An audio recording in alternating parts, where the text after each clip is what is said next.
ये भारत पहला देश है जहां घटना बड़ी से बड़ी घट जाए लेकिन किसी की कोई जिम्मेदारी नहीं है।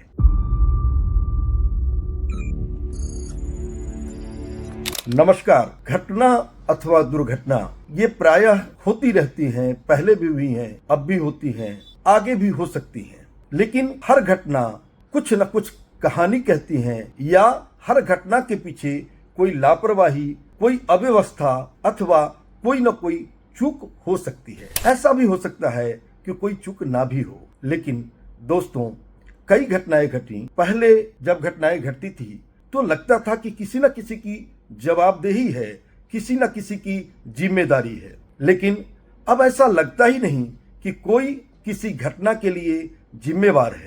मेरा मतलब किसी घटना विशेष या आज के परिप्रेक्ष्य में नहीं है।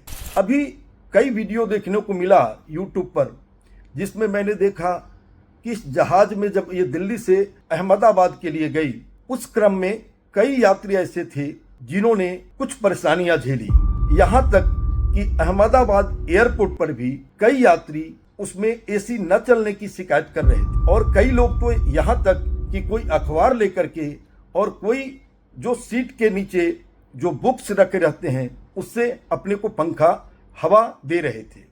अब सवाल ये है कि कहीं ना कहीं शायद कुछ गड़बड़ी रही होगी। हालांकि मैं ये नहीं जानता कि वास्तव में वो YouTube पर जो सूचनाएं हैं वो सही हैं अथवा नहीं है। लेकिन अगर वो सही हैं तो कहीं ना कहीं कुछ कमी अवश्य थी। और इसके लिए जिम्मेवार कौन है? पहले रेलवे की कोई दुर्घटना होती थी तो रेलवे मिनिस्टर तक रिजाइन कर देते थे। ऐसे बहुत सी घटना है जिसमें कई रेलवे मिनिस्टर, यहाँ तक कि मुंबई ब्लास्ट में भी उस समय के वहाँ के चीफ मिनिस्टर और गृह मंत्री ने इस्तीफा दे दिया था। अभी पुलवामा हुआ, पुलवामा के बाद एक और पहलगांव का घटना हुआ। और हमने वास्तव में कहीं ना कहीं सरकार ने भी माना है कि इंटेलिजेंस की फेल्योर थी। वहाँ केवल इंटेलिजेंस की फेल्योर नहीं थी, बल्कि यहाँ तक थी कि वहाँ कोई भी सुरक्षा की व्यवस्था नहीं थी। और हजारों लोग जहाँ हों वहाँ सुरक्षा की व्यवस्था न हो, ये कैसे संभव है? और वो भी कश्मीर जैसे प्रांत में। कश्मीर जैसे प्रांत में ये तो बहुत दुर्भाग्यपूर्ण है। तो मेरा मानना है कि कहीं ना कहीं जिम्मेदारी बनती है। पहले लोग जिम्मेदारी लेते थे, लेकिन अब कोई जिम्मेदारी नहीं लेता।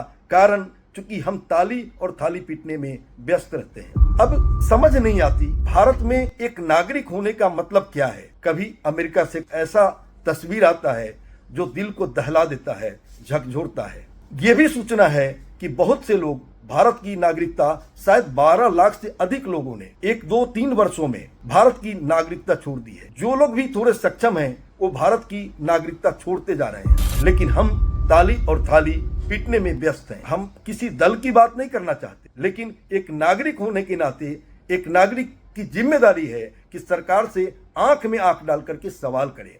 यही कभी शिक्षा हमारे प्रधानमंत्री जी देते थे कि हमें आंख में आंख डाल के बात करनी चाहिए। लेकिन अब ऐसा नहीं होता। अगर इसी तरह भारत चलता रहा तो यहाँ के नागरिकों की दुर्दशा वो होगी जो दुनिया में कहीं नहीं है।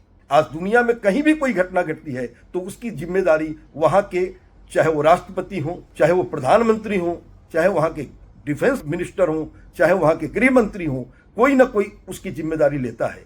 ये भारत पहला देश है जहाँ घटना बड़ी से बड़ी घट जाए लेकिन किसी की कोई जिम्मेदारी नहीं है। और हद तो तब हो जाती है कि किसी का निष्कर्ष कुछ नहीं निकलता। पुलवामा के बारे में आज तक कोई निष्कर्ष नहीं है। पहलगांव की घटना घट गई, हम अंदर घुस के मार लेते हैं, लेकिन उन 4 लोगों का पता नहीं कर पाते जिन 4 लोगों ने घटना को अंजाम दिया। जिम्मेदार सबसे ज्यादा कौन थे? जो 4 लोग आए और घटना को अंजाम दिया। दोस्तों, विचार करने की जरूरत है हम सभी को। सरकारें किसी दल की हो, लेकिन हम चुप बैठे, ये ठीक नहीं है। हमें आवाज उठानी पड़ेगी, क्योंकि आज हम अपने लिए नहीं बोल पाएंगे, हमारी आने वाली पीढ़ी पछताएगी कि वो किस देश में रह रहे हैं जहां कोई जिम्मेवारी नहीं है, किसी की जिम्मेदारी नहीं है, न ही घटना का कोई क्लियर तस्वीर आने वाला है। क्योंकि जो भी घटनाएं हैं सब अंत में तालमेल बराबर कर दी जाती है। आज के वीडियो में इतना ही। मेरे बात का किसी दल विशेष पर आप लोग नहीं देखेंगे। मैं भी एक नागरिक हूं और मेरा हक है अपनी सरकार से सवाल करने का। और मुझे आशा है आप भी अपने हक का इस्तेमाल करिए। अब वो वक्त आ गया। अगर नहीं कर पा रहे हैं तो ताली और थाली पीटते रहिए और देश को दुर्भाग्य की तरफ धकेलती रही है। प्रणाम।